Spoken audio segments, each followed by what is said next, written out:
JS Ranjan గారు కావచ్చు, లేదా డీజీపీకి నియామకమైన నూతన డీజీపీ అంజనీ కుమార్ గారు కావచ్చు, లేకపోతే మీ నియామక బోర్డు చైర్మన్ శ్రీనివాస్ గారు కావచ్చు, వీళ్ళెవ్వరు కూడా మన ప్రాంతం వాళ్ళు కాదు. మన ప్రాంతం పట్ల వాళ్ళకు ఎలాంటి ప్రేమ, అభిమానము, గౌరవము ఏదీ లేదు. ఇవాళ కేసీఆర్ గారు ఆయన పార్టీలో కాంగ్రెస్ పార్టీ శాసనసభ్యుల తరఫున బాధ్యత తీసుకుంటాము. మా సిఎల్పి నాయకులు బట్టి విక్రమార్క గారు ఆల్రెడీ హామీ ఇవ్వడం జరిగింది. ఈ యొక్క జరగబోయే 4వ తారీఖు జరగబోయే అసెంబ్లీ సమావేశాల్లో తప్పనిసరిగా బట్టి గారు, శ్రీధర్ బాబు గారు, సీతక్క గారు, పోడం వీరయ్య గారు, జగ్గారెడ్డి గారు ఈ యొక్క అంశం పైన వీళ్ళ పక్షాన వాళ్ళ యొక్క గళాన్ని అసెంబ్లీలో వినిపిస్తారు. వాళ్ళకి తోడుగా బయట తెలంగాణలో ఉన్న నిరుద్యోగ. Hi friends, this is Srikanth. ఇప్పుడు ఈ వీడియోలో గతంలో ఉన్నటువంటి కాంగ్రెస్ పార్టీ నాయకులు, ప్రస్తుతం పరిపాలనలో ఉన్నటువంటి అధికారంలో ఉన్నటువంటి ప్రజాప్రతినిధులు, పెద్ద తలకాయ నుంచి చిన్న తలకాయ వరకు పార్టీలో ఉన్నటువంటి నాయకులు ఏ విధంగా మాట్లాడారు, ప్రస్తుతం వారి యొక్క ప్రవర్తన తీరు, పరిపాలనా విధానం ఏ విధంగా ఉన్నది, దానికి సంబంధించిన ఆధారాలు వీడియోలతో సహా ఈ వీడియోలో ఇప్పుడు బయటపెట్టబోతున్నాం. ఈ వీడియో వీలైనంత వరకు సంబంధిత అధికారులు, సంబంధిత మీ దగ్గర ప్రాంతంలో ఉన్నటువంటి కాంగ్రెస్ నాయకులు కావచ్చు, ఎమ్మెల్యేలు కావచ్చు, ముఖ్యంగా ప్రభుత్వానికి చేరే విధంగా ప్రతి ఒక్కరు కృషి చేస్తారని చెప్పేసి భావిస్తున్నా. వారికి చేరే విధంగా షేర్ చేయండి. ఎక్కువగా లైక్ చేస్తే ఎక్కువగా వైరల్ అవుతుందంట. ఆ పని ఎందుకు చేయండి. మనం దీనిలో ఈ యూట్యూబ్ ఛానల్లో మనం నిపుణులం కాదు. మన వాయిస్ కేవలం బయటికి వెళ్ళాలనే సదుద్దేశంతో మాత్రమే ఈ విధంగా మీతో కమ్యూనికేట్ అవ్వడానికి టైం దొరికినప్పుడల్లా ఎప్పటికప్పటికి ఎండగట్ట ప్రయత్నం చేస్తున్నాం. హక్కుల కోసం పోరాడుతున్నాం. సో విషయం ఏంటంటే, గతంలో మనం దీని విషయంలోకి వెళ్ళే ముందు ఇంకొక విషయం చెప్తా. అందరూ రిలాక్సేషన్ గురించి చాలామంది 35 కావాలని చెప్పేసి ఫైట్ చేస్తున్నాం, ఎస్ఐకి 37 కావాలని చెప్పేసి ఫైట్ చేస్తున్నాం. ఇందులో ఒక దాగి ఉన్న విషయం ఏంటంటే, GO number 60 and GO number 30 GO numbers, ఈ జీవోలు ఏవైతే ఉన్నాయో ఈ యొక్క జీవోలు ఒక జీవోలో వచ్చేసి గతంలో పోలీసు నోటిఫికేషన్కి సంబంధించి 2 సంవత్సరాల రిలాక్సేషన్ ఇచ్చింది. కోవిడ్కి సంబంధించి కోవిడ్ వచ్చిన కారణంగా 2 సంవత్సరాలు అదనంగా రిలాక్సేషన్ కల్పిస్తున్నామని చెప్పేసి కేసీఆర్ గవర్నమెంట్ ఇచ్చిన జీవో ఒకటి. అది GO number 60. I think GO numbers గుర్తులో మ్యాటర్ గుర్తుంది. రెండవది ఇంకో జీవో వచ్చేసి మన గ్రూప్ 2 ఉద్యోగాలకు సంబంధించి, గ్రూప్ 1 ఉద్యోగాలకు సంబంధించినప్పుడు అన్ని శాఖలలో 2 సంవత్సరాలు వయో పరిమితి పెంచుతున్నాం అని చెప్పేసి ఒక జీవో అనేది రిలీజ్ చేయడం జరిగింది. అదొకటి. ఇంకొక జీవో అనేది ప్రత్యేకంగా సెలక్షన్ ప్రాసెస్ కోసం మనం ఎవరైతే మన పోలీస్ అభ్యర్థులు ఎవరైతే ఉంటారో వాళ్ళు ఫైట్ చేస్తున్నప్పుడు దానికి సంబంధించిన 2 సంవత్సరాల రిలాక్సేషన్ ఇవ్వడం జరిగింది. అదొక జీవో ఉంటుంది. ఈ 3 రకాల జీవోలలో కాంగ్రెస్ గవర్నమెంట్ విడుదల చేసిన జీవో కాకుండా మిగతా 2 జీవోలు ఏవైతే ఉన్నాయో ఆ రెండు జీవోల యొక్క వ్యాలిడిటీ అనేది పూర్తయింది. అందులో క్లియర్గా ఏం మెన్షన్ చేసిందంటే ఆ జీవోలో, ఇప్పుడు ఈ జీవో మెన్షన్ చేసినప్పటి నుంచి 2 సంవత్సరాల కాల పరిమితి వరకే ఈ జీవో అనేది చెల్లుబాటు అవుతుంది. ఇంట్లో పేర్కొన్న విధంగా రిలాక్సేషన్ అనేది నోటిఫికేషన్స్కి, పోలీస్ నోటిఫికేషన్స్ కావచ్చు, వివిధ రకాల నోటిఫికేషన్స్ కావచ్చు వర్తిస్తుందని చెప్పేసి అనడం జరిగింది. అది గత సంవత్సరమే, ఒకటి 2022లో అయిపోయింది, ఇంకొకటేమో గత సంవత్సరం ఆ జీవో యొక్క వాలిడిటీ అనేది అయిపోవడం జరిగింది. అంటే ఈ లెక్క ప్రకారం చూస్తే ఉన్న పలంగా ఇప్పటికిప్పుడు నోటిఫికేషన్ వస్తే ఆ జీవోలను కనుక మెన్షన్ చేయకుండా ఇప్పటికిప్పుడు నోటిఫికేషన్ వస్తే ఇందులో సమస్య ఏంటిదంటే, గ్రూప్ 1 ఉద్యోగాలు ఏవైతే మొన్న కాంగ్రెస్ గవర్నమెంట్ రిలీజ్ చేసిన జీవో ప్రకారం అది టీఎస్పీఎస్సీకి మాత్రమే సంబంధించిందని చెప్పేసి కొంతమంది మాట్లాడడం జరుగుతుంది. అది ఎంతవరకు నిజం అని చెప్పేసి పక్కకు పెడితే, ఇన్ కేస్ ఆఫ్ అదే కనుక నిజమయ్యేది ఉంటే ఇప్పటికిప్పుడు నోటిఫికేషన్ వచ్చినా కూడా ఆ గతంలో ఇచ్చినటువంటి కోవిడ్ రిలాక్సేషన్ అండ్ మన ఫ్రెండ్స్ ఎవరైతే ఉంటారో వాళ్ళు కష్టపడి కొట్లాడి తీసుకొచ్చిన రిలాక్సేషన్ కనుక వర్తించినట్లయితే ఉంటే ఇప్పటికిప్పుడు నోటిఫికేషన్ వస్తే కేవలం 30 ఇయర్స్ బిలో ఉన్న వాళ్ళకి మాత్రమే పోలీసు ఉద్యోగాలు అప్లై చేసుకోవడానికి, ఎస్ఐ కానిస్టేబుల్ అప్లై చేసుకోవడానికి అవకాశం లభిస్తుంది. దీనికి సంబంధించి ప్రతి ఒక్కరు మేలుకునే సందర్భం వచ్చింది. ఎందుకంటే 1-2 నెలల్లో పోలీసు నోటిఫికేషన్ రావడానికి ప్రభుత్వం సన్నాహాలు చేస్తున్నట్టు సమాచారం అందుతుంది. సో ఇన్ కేస్ ఆఫ్ ఆ జీవోలు కనుక మనకు వర్తించినట్లయితే ఉంటే మనకు మళ్ళీ రిలాక్సేషన్ అది వర్తించదు. మనం అడిగేది ఏంటంటే ఆ జీవోల యొక్క కొనసాగింపుగా కాంగ్రెస్ గవర్నమెంట్ విడుదల చేసిన జీవో నెంబర్ 60గా కొనసాగింపుగా అదనంగా ఇంకొక సంవత్సరం ఎక్కువగా యాడ్ చేస్తే 35 సంవత్సరాలు ఉన్న ప్రతి ఒక్క అభ్యర్థికి 35 సంవత్సరాలు ఉన్నటువంటి ఎస్సీ ఎస్టీ బీసీ ఓసీ అందరికీ ఒకసారి ఈ రిలాక్సేషన్తో కూడుకున్న నోటిఫికేషన్ విడుదల చేస్తూ, అదేవిధంగా ఎస్ఐకి వచ్చేసరికి 37 ఏజ్ ఉన్న వారికి ఈ ఒక్క నోటిఫికేషన్కి అవకాశం కల్పిస్తూ నోటిఫికేషన్ ఇచ్చినట్లు ఏదుంటే బాగుంటుంది అనేది రిక్వెస్ట్ చేయడం జరుగుతుంది. దీని పట్ల ప్రభుత్వానికి మరి ఎలాంటి చిత్తశుద్ధి ఉన్నదనేది ఇంతవరకు తెలియని సందర్భాలే కనబడుతున్నాయి. సో ఇది ఇట్లుంటే అసలైన సమస్య ఏంటంటే, గతంలో రేవంత్ రెడ్డి ఏం మాట్లాడిందంటే, ఒకసారి మీరు ఇక్కడ వీడియో వినండి, విన్న తర్వాత మనం ప్రొసీడ్ అవుదాం. కీలకమైన పోలీస్ శాఖలో కానీ, చీఫ్ సెక్రటరీగా కానీ, అత్యంత కీలకమైన శాఖలన్నిటి కూడా తెలంగాణేతరులను నియమించడం జరిగింది. అది సోమేష్ కుమార్ గారు కావచ్చు, అరవింద్ కుమార్ గారు కావచ్చు, రజత్ కుమార్ గారు కావచ్చు, జేఎస్ రంజన్ గారు కావచ్చు, లేదా డీజీపీకి నియామకమైన నూతన డీజీపీ అంజనీ కుమార్ గారు కావచ్చు, లేకపోతే మీ నియామక బోర్డు చైర్మన్ శ్రీనివాస్ గారు కావచ్చు. వీళ్ళెవ్వరు కూడా మన ప్రాంతం వాళ్ళు కాదు. మన ప్రాంతం పట్ల వాళ్ళకు ఎలాంటి ప్రేమ, అభిమానము, గౌరవము ఏదీ లేదు. ఇవాళ కేసీఆర్ గారు ఆయన పార్టీలో తెలంగాణ పదం తొలగించుకుంటే అది ఆయన కర్మ. కానీ తెలంగాణ ప్రాంతాన్ని పాలించడానికి, నియామకాలు చేపట్టడానికి, పరిపాలన ప్రజలకు అందించడానికి ఒక్క తెలంగాణ అధికారికి కూడా అర్హత లేదా అని నేను అడుగుతున్నా. ఈ మధ్యకాలంలో ఎస్సీ ఎస్టీ బీసీ అధికారులు రాష్ట్ర ప్రభుత్వానికి నిరసన తెలపడం జరిగింది. మాలో పరిపాలన సామర్థ్యం లేదా, మమ్మల్ని ఎందుకు మీరు నియామకాలు చేపట్టడం లేదంటే, తెలంగాణ అధికారుల మీద నాకు నమ్మకం లేదు, ప్రభుత్వంలో తీసుకుంటున్న నిర్ణయాలు ప్రతిపక్షాలకు చేరుతున్నాయి, మిమ్మల్ని నమ్మడం లేదు అని ఐఏఎస్ ఐపీఎస్ అధికారులను రాష్ట్ర ప్రభుత్వం చంద్రశేఖర్ గారు అవమానించడం జరిగింది. ఇవాళ ఏ నీళ్లు నిధులు నియామకాల కోసం తెలంగాణ విద్యార్థులు ఆత్మ బలిదానాలు చేసుకున్నారో, ఇవాళ ఆ విద్యార్థుల ప్రాణాలు పోతుంటే ఈ అధికారులకు పట్టింపు లేదు. ఎందుకంటే వాళ్ళు ఎవ్వరూ మన ప్రాంతం వాళ్ళు కాదు, మన బిడ్డలు కాదు. దీనికి కారణం చంద్రశేఖర్ రావు గారు. తెలంగాణ ప్రజల్ని, తెలంగాణ అధికారులను నమ్ముతలేడు అని అంటే ఆయన పార్టీలో పేరే కాదు, తెలంగాణ ప్రజల్ని కూడా ఆయన నమ్మడం లేదు అంటే ఇది మనకు అవమానం. ఇవాళ మనల్ని అవమానించే విధంగా చంద్రశేఖర్ రావు గారు ఉన్నారు. మీ తరఫున అన్ని విధాలుగా కాంగ్రెస్ పార్టీ అండగా నిలబడుతుంది, కొట్లాడుతుంది, మీకు న్యాయం చేస్తుంది. మీ ఉద్యోగ నియామకాలు కాదు, మీకు ఉద్యోగాలు చంద్రశేఖర్ రావు గారు ఇచ్చుడు కాదు, చంద్రశేఖర్ రావు గారు ఉద్యోగం ఊడబీకే శక్తి మీకున్నది. ఇవాళ మీ ఉద్యోగ నియామకాలు సక్రమంగా చేపట్టకపోతే చంద్రశేఖర్ రావు గారికి నిరుద్యోగుల సాక్షిగా నేను హెచ్చరిక జారీ చేస్తున్నా, నీ ఉద్యోగం ఊడగొట్టడం ఖాయం. తెలంగాణను అవమానించే అధికారం నీకు ఎవడు ఇవ్వలేదు. తెలంగాణ అధికారులను అన్యాయంగా ఈరోజు నువ్వు ఈ రకంగా అవమానించడం మంచిది కాదు. ఏ మాత్రం కూడా తెలంగాణ సమాజం నిన్ను క్షమించదు. ఇవాళ నువ్వు తెలంగాణను అవమానించి తెలంగాణ విద్యార్థులు చావడానికి కారణం నువ్వే అవుతున్నావు. ఇది రాష్ట్ర ప్రభుత్వం చేస్తున్న హత్యలే. అందుకే ఈ పోలీస్ రిక్రూట్మెంట్ కార్యక్రమంలో పాల్గొని ప్రభుత్వం నిర్లక్ష్యం వల్ల ఆత్మహత్యలు చేసుకున్న కుటుంబాలను ఆదుకునే బాధ్యత కూడా రాష్ట్ర ప్రభుత్వం మీద ఉన్నది. ఆ కుటుంబంలో ఇంకొకరికి ఉద్యోగం ఇవ్వాల్సిన బాధ్యత ఇవాళ కేసీఆర్ మీద ఉన్నది. ఎవడెవడికో పంచి పెడుతున్నావు, ఎవడికెవడికో దోషి పెడుతున్నావు. కానీ తెలంగాణ కోసం కొట్లాడిన తెలంగాణ బిడ్డలు చచ్చిపోతుంటే సానుకూలంగా స్పందించడం లేదు.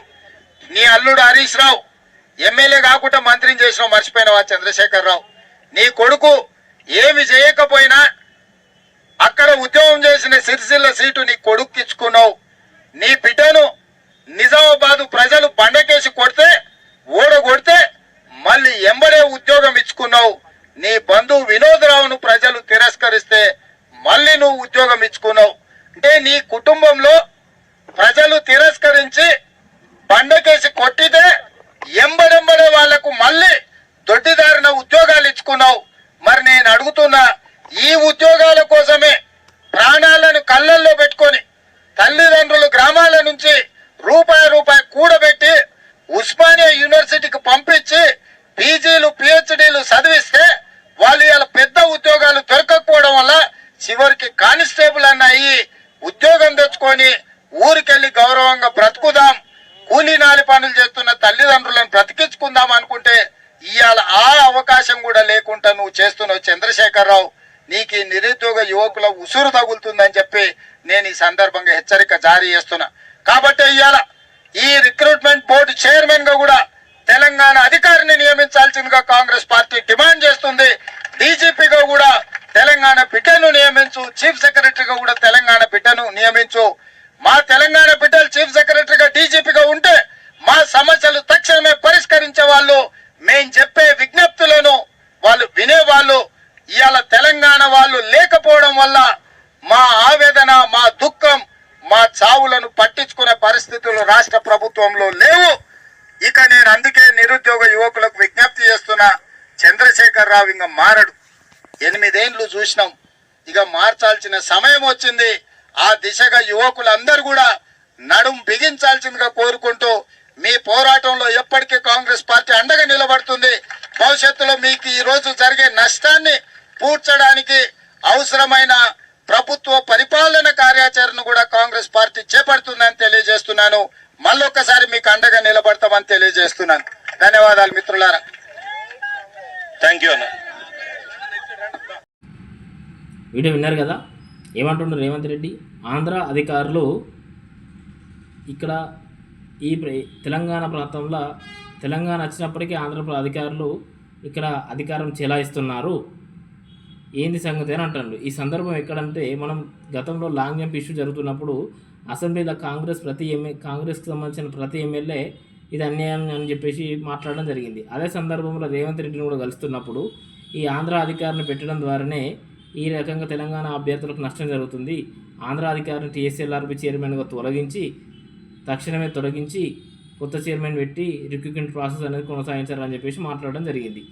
మరి ఈయన అదే విధంగా మేము కనుక అధికారంలోకి వస్తే ఉన్న పరంగా టీఎస్ఎల్ఆర్బి చైర్మన్ కానీ ఆంధ్ర అధికారులను ఆంధ్ర ప్రాంతానికి పంపించేసి తెలంగాణ వారిని మాత్రమే అధికారులుగా నియమించి నియామక ప్రక్రియ అనేది కొనసాగిస్తామని చెప్పేసి మాట్లాడడం జరిగింది. మరి ఈ రకంగా మాట్లాడుతున్నప్పుడు అధికారులకు వచ్చి సంవత్సరంన్నర అయిపోతుంది, 2 సంవత్సరాలు కూడా దగ్గరికి రావడం జరుగుతుంది. మీరు ఇస్తాన జాబ్ క్యాలెండర్ పత్తా లేదు, ఇచ్చిన మేనిఫెస్టోలో ఇచ్చిన జాబ్ క్యాలెండర్కు రూపం లేదు, అసెంబ్లీలో మాట్లాడినటువంటి జాబ్ క్యాలెండర్కు అసలు దాని మీద ఆశనే లేదు. మళ్ళీ కొత్తగా రివైజ్డ్ జాబ్ క్యాలెండర్ అంటారు. సో రాబోయే నోటిఫికేషన్లో అతిపెద్ద నోటిఫికేషన్ పోలీస్ నోటిఫికేషన్ లీకులు ఇస్తుర్రు, 12,000 ఉద్యోగాలు అంటారు. మరి వాటికి దశ దిశ ఎప్పుడు ఉంటుంది అనేది మీరు ఇప్పటికైనా ఇంకా లేట్ చేస్తే ఏ నిరుద్యోగి కూడా మీ యొక్క జాప్యానికి సిద్ధంగా లేరు. దీనిపైన ప్రభుత్వం ఇమీడియట్గా ఇనిషియేటివ్ తీసుకొని నోటిఫికేషన్ ఎప్పుడు ఇస్తారనే దాని మీద క్లారిటీగా వస్తే బాగుంటుంది అనేది ప్రభుత్వానికి సలహా అండ్ రిక్వెస్ట్ కూడా భావించాలని చెప్పేసి కోరుకుంటున్నాం. ఈ సెలక్షన్ ప్రాసెస్ కూడా ప్రిలిమినరీ ఎగ్జామ్తో పాటు ఎస్సీ ఎస్టీ బీసీలకు రిజర్వేషన్స్ ప్రిలిమినరీ ఎగ్జామ్లో కల్పిస్తూ అవి ఖచ్చితమైన మార్కులను ముందే కేటాయించాలని చెప్పేసి కోరుతున్నాం. 40 ఎస్సీలకు 40, ఎస్సీ ఎస్టీలకు 40, బీసీలకు 50 అండ్ ఓసీలకు 60 మార్కులు వస్తే క్వాలిఫై పెట్టారు. అంత తక్కువ కాకుండా పేపర్ అనేది ఎలాంటి తప్పులు లేకుండా ర్యాంక్ క్వశ్చన్స్ లేకుండా పద్ధతిగా మంచిగా నీట్గా క్వశ్చన్ పేపర్ వచ్చే విధంగా ఈ 40, 50, 60 అనే సిద్ధాంతం కాకుండా అదే కామన్ కట్ ఆఫ్ అనేది పెట్టేసి, లేదంటే కామన్ కట్ ఆఫ్ కాకుండా రిజర్వేషన్ల విధంగానే ప్రిలిమినరీలు కూడా రిజర్వేషన్లు కల్పించే పరిస్థితి ఉంటే ఈ పర్సంటేజ్ని కొంచెం పెంచే ప్రయత్నం చేయండి. ఎందుకంటే 1:5 నెగిటివ్ మార్క్స్ ఉండడం ద్వారా ఆటో డ్రైవర్ వచ్చి ఎగ్జామ్ రాసినా కూడా 200 క్వశ్చన్ పబ్లింగ్ చేస్తే 40 క్వశ్చన్స్ అనేటివి ఈజీగా కరెక్ట్ అవుతాయి. కాబట్టి నాలెడ్జ్ ఉన్న క్యాండిడేట్ కావాలి కాబట్టి మీరు నాలెడ్జ్ ఉన్న వాళ్ళని సెలెక్షన్ చేసుకునే ఉద్దేశంలో జల్లడబట్టే ప్రయత్నమే ప్రిలిమినరీ ఎగ్జామ్. కాబట్టి దీనికి అనుకూలంగా మంచి నైపుణ్యం ఉన్న క్యాండిడేట్ బయటకు వచ్చే విధంగా ప్రిలిమినరీ ఎగ్జామ్ అనేది నిర్వహించి ఈ ఈవెంట్స్లో వచ్చేసరికి లాంగ్ జంప్ అనేది 4 మీటర్స్ నుంచి 3.8 కుదించి షార్ట్ పుట్ని కూడా కుదించి బెస్ట్ ఆఫ్ 2 ఇస్తారా లేకుంటే 3కి 3 క్వాలిఫై కావాలని చెప్తారా చెప్పుకొని తెలియదు. కానీ ఆ పారామీటర్స్ 3.8 కుదించి ఆ కొలిచే విధానం కూడా అక్కడ నుంచి ఇక్కడికి బట్ట పెట్టడం, ఇక్కడ నుంచి ఇక్కడికి నవారు పెట్టడం ఇవన్నీ బంద్ చేసి టేప్ బట్టి కొలిసే విధంగా సెలక్షన్ ప్రాసెస్ చేసి మెయిన్స్ను కూడా అంతే పారదర్శకంగా కొనసాగిస్తే సెలక్షన్ ప్రాసెస్ అనేది బాగుంటుంది అనేది ప్రతి ఒక్క అభ్యర్థి యొక్క అభిప్రాయం. సో ఈ రకంగా నోటిఫికేషన్ అనేది ఉండాలని చెప్పేసి మాట్లాడుతున్నాం. తర్వాత ఇదే విషయంలో బల్మూరు వెంకటన్న కూడా ఏం మాట్లాడాడో ఒకసారి చూడండి. తెలంగాణ రాష్ట్ర వ్యాప్తంగా 4 సంవత్సరాల తర్వాత ఎస్ఐ కానిస్టేబుల్ నోటిఫికేషన్ ఇచ్చారు. దాదాపు 8 లక్షల మంది అప్లై చేసుకుర్రు. కావాలని చెప్పి క్రమక్రమాన ప్రతి స్టేజ్లో తప్పులు చేసుకుంటూ అవకతవకలు చేసుకుంటూ తక్కువ మందిని చూపించే ఒక ప్రయత్నం చేస్తారు. అంటే తెలంగాణలో దీనికి ఎలిజిబిలిటీ ఉన్నోళ్ళు లేరు, ఎక్కువ మంది ఉంటే రేపొద్దున ఉద్యోగాలు రాకపోతే దానికి చెప్పుకోలేరని చెప్పి కావాలని చెప్పని లాస్ట్కి 2 లక్షల మందికి వచ్చింది. 2 లక్షల మందికి వచ్చినాక ఈవెంట్స్ గతంలో 5 ఈవెంట్స్ పెట్టి 5 ఈవెంట్స్లో బెస్ట్ ఆఫ్ 3ని తీసుకొని చూపించి బెస్ట్ ఆఫ్ 3లో క్వాలిఫై అయిన వాళ్ళకి అవకాశం ఇస్తుండే. కానీ ఈసారి 3కి 3 కంపల్సరీ పెట్టి ఉద్దేశపూర్వకంగా 8 మీటర్లున్న రన్నింగ్ని 1600 చేసారు. 3.8 మీటర్స్ ఉన్న లాంగ్ జంప్ని 4 మీటర్లు చేసారు. అదేవిధంగా 5.6 ఉన్న షార్ట్ పుట్ని 6 మీటర్స్ చేసారు. అంటే కావాలని చెప్పని చాలామంది ఇక్కడ డిస్క్వాలిఫై కావాలని చెప్పని ఉద్దేశపూర్వకంగా ప్రభుత్వం చేసింది. ఈ ఎగ్జామ్ రాసి క్వాలిఫై అయిన వాళ్ళందరూ కూడా మీరు ఇచ్చేది 17,000 పోస్టులే. అందరికీ ఎగ్జామ్ రాయిపిస్తే జరిగే నష్టమేం లేదు. వచ్చేది అర్హులున్న గదే 17,000 మందికి ఉద్యోగాలు వస్తాయి. ఇంతమంది ఉద్యమం చేస్తున్నా కనీసం బయటకు వచ్చి మాట్లాడాల్సిన డీజీపీ గారు, హోమ్ మినిస్టర్ గారు, ముఖ్యమంత్రి గారు ఈ సమస్యని అణచివేసే దానికి చేసే ప్రయత్నంలో ఒక 10% అన్న ఈ సమస్యని పరిష్కరించే దిశగా పనిచేస్తే ఈరోజు ఇంతమంది వేలాది మంది రోడ్లపైకి వచ్చే పరిస్థితి ఉండకపోతుండే. ఇప్పటికి కూడా శాంతియుతంగా, ఎందుకంటే పోలీస్ స్టేషన్లో ఉండి రాష్ట్రానికి సేవ చేయాలనుకున్న ఎస్ఐ కానిస్టేబుల్ అంటే ఒక మంచి పదవిలో ఉండి రాష్ట్రం కోసం సేవ చేద్దామనుకున్న విద్యార్థులు వాళ్ళని తీసుకుపోయి నిరసన కార్యక్రమాలు చేస్తే ప్రజలకి, విద్యార్థులకి తప్పుడు సంకేతం ఇచ్చిన వాళ్ళు అవుతారని చెప్పని గాంధీ భవన్కి పిలవడం జరిగింది. గాంధీ భవన్కి వచ్చి ఇక్కడికి వెళ్ళి వాళ్ళ నిరసన తెలియజేస్తారని చెప్పని, కానీ వాళ్ళని అడ్డుకునే ప్రయత్నం చేశారు. ఇప్పటికి కూడా చెప్తున్నాము, ఈ యొక్క ఉద్యమాన్ని అణచివేసే ప్రయత్నం చేస్తే రేపు పొద్దునకెళ్ళి ప్రతి నియోజకవర్గంలో 100 మంది పైగా ఆస్పిరెంట్స్ ఉన్నారు. రేపు పొద్దున వీళ్ళందరూ కూడా ఆ శాసనసభలో ఉన్న ఎమ్మెల్యేల దగ్గరికి పోతారు. మీరు ప్రెస్ దగ్గర ఎక్కడ పోయినా ఈ అంశం పైన మాట్లాడాలని చెప్పి చెప్తారు. ఏ ఎమ్మెల్యే మాట్లాడాడో, ఏ ఎమ్మెల్యే దీనిపైన స్పందించాడో, ఏ విధంగా నిజామాబాద్ పార్లమెంట్ ఎన్నికల్లో ఆ రోజు రైతులు వాళ్ళకి జరిగిన అన్యాయం పైన కేసీఆర్ బిడ్డ కవిత గారిని ఓడగొట్టడానికి నామినేషన్ వేసిర్రో, రేపు పొద్దున ఈ నిరుద్యోగుల కులమంతా కూడా నియోజకవర్గాల్లో 100కి పైగా నామినేషన్ లేచి ఆ శాసనసభ్యుడిని ఓడగొట్టడానికి కంకణ బద్దులు అవుతారు. కాంగ్రెస్ పార్టీ పక్షాన, కాంగ్రెస్ పార్టీ విద్యార్థి విభాగం ఎన్ఎస్ఓ అయిన మేము కాంగ్రెస్ పార్టీ శాసనసభ్యుల తరఫున బాధ్యత తీసుకుంటాము. మా సిఎల్పి నాయకులు బట్టి విక్రమార్క గారు ఆల్రెడీ హామీ ఇవ్వడం జరిగింది. ఈ యొక్క జరగబోయే 4వ తారీఖు జరగబోయే అసెంబ్లీ సమావేశాల్లో తప్పనిసరిగా బట్టి గారు, శ్రీధర్ బాబు గారు, సీతక్క గారు, పోడం వీరయ్య గారు, జగ్గారెడ్డి గారు ఈ యొక్క అంశం పైన వీళ్ళ పక్షాన వాళ్ళ యొక్క గళాన్ని అసెంబ్లీలో వినిపిస్తారు.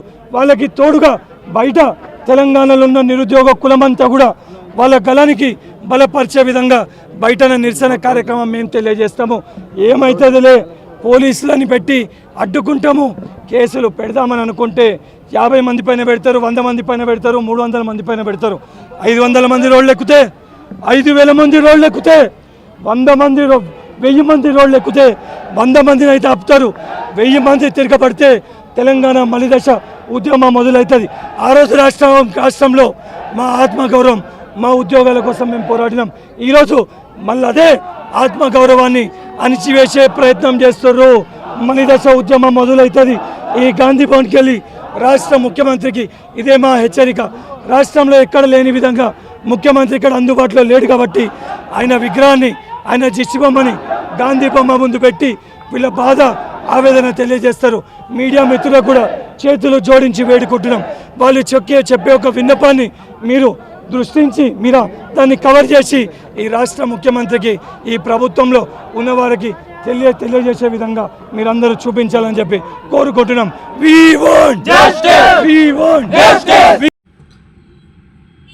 చూసిరు కదా బల్మూరు వెంకటన్న ఏమంటారు, నిరుద్యోగులు అందరూ వచ్చి ఈరోజు ఇక్కడ గాంధీ భవన్ను ఆశ్రయించడం జరిగింది న్యాయం కోసం అని చెప్పేసి మాట్లాడుతాడు. మరి అదే నిరుద్యోగులమైన ఇప్పుడు కేసులు అయినాయి, అదే నిరుద్యోగులు నోటిఫికేషన్ కావాలంటారు, అదే నిరుద్యోగులు రిలాక్సేషన్ కావాలని అంటారు. నోటిఫికేషన్ గత లేదు, రిలాక్సేషన్ గత లేదు, అసలు ప్రిపేర్ కావాలన్నా ఏం కావాలి ఏంటిదనేది తెలియదు. దీనిపైన మీ యొక్క ఇనిషియేటివ్ అనేది ఖచ్చితంగా ఉండాలి బల్మూరు వెంకటన్న. ఎందుకంటే నిరుద్యోగులకు మీరు పెద్ద దిక్కు అని చెప్పేసి మిమ్మల్ని ఎంచుకొని మీ ద్వారా పోరాటం అనేది కొనసాగించడం జరిగింది. దానికి గౌరవంగానే అరుదైన గౌరవం మీకు దక్కింది కాంగ్రెస్ పార్టీ అధికారంలోకి రాగానే. సో ఇప్పుడు ప్రతి ఒక్కరికి మీరు పెద్దన్నలాగా నిలిచి రాబోయే నోటిఫికేషన్లో రిలాక్సేషన్తో పాటు భారీగా నోటిఫికేషన్, పెద్ద నోటిఫికేషన్ అనేది ఈ ఒక్క సంవత్సరం ఇచ్చేసి తర్వాత ప్రభుత్వ విధానాలకు అనుకూలంగా, పోలీస్ డిపార్ట్మెంట్ విధానాలకు అనుకూలంగా కొనసాగించే విధంగా చేయాలని చెప్పేసి మీరు కూడా పేర్కొనడం జరిగిందన్న. ఆంధ్ర అధికారిని తీసుకొచ్చి ఆంధ్ర పరిపాలన, రావుల పరిపాలన చేస్తారని చెప్పేసి మీరు కూడా పదే మాట్లాడడం జరిగింది వీడియోలో. సో ఉన్న పరంగా టీఎస్ఎల్ఆర్బి చైర్మన్ తొలగించడంతో పాటు పోలీస్ నోటిఫికేషన్ అనేది తెలంగాణ ప్రాంత అధికారులను బోర్డు చైర్మన్గా నియమించి వీలైనంత తొందరగా పోలీస్ నోటిఫికేషన్ ఇస్తే ఎక్కడో అక్కడ చదువుకుంటారని చెప్పేసి ప్రభుత్వానికి, వెంకటన్నకు, ప్రతి ఒక్క ఎమ్మెల్యేకు ఈ వీడియో అనేది రిక్వెస్ట్ పూర్వకంగా పంపించడం జరుగుతుంది. దయచేసి ఈ విషయాన్ని అందరూ గమనిస్తారని చెప్పేసి భావిస్తున్నా. ముందుగా అందరికీ చెప్పే విషయం ఏంటంటే ప్రతి ఒక్కరి వీడియోని షేర్ చేసే ప్రయత్నం చేయండి. ప్రతి ఒక్క ఎమ్మెల్యేకు, ప్రతి ఒక్క ఎంపీకి, ప్రతి ఒక్క కాంగ్రెస్ పార్టీ నాయకులకు ఇది మా విజ్ఞప్తి. దయచేసి పోలీస్ నోటిఫికేషన్లు, జాబ్ క్యాలెండర్ను, పోలీస్ నోటిఫికేషన్లో ఏజ్ రిలాక్సేషన్ని 35 సంవత్సరాల కానిస్టేబుల్కు, ఎస్ఐకి 37 సంవత్సరాలు ఉన్న అభ్యర్థులకు, మీరు గత ప్రభుత్వం చేసిన తప్పులకు ప్రస్తుతం చేస్తున్నటువంటి ప్రభుత్వం యొక్క జాప్యానికి న్యాయంగా పోలీస్ నోటిఫికేషన్ విడుదల చేస్తూ రిలాక్సేషన్ అందులో కల్పించాలని చెప్పేసి భావిస్తూ ఈ వీడియో అనేది ముగించడం జరుగుతుంది. ఆల్ ద బెస్ట్ ప్రభుత్వానికి అండ్ మా యొక్క అభ్యర్థులకి.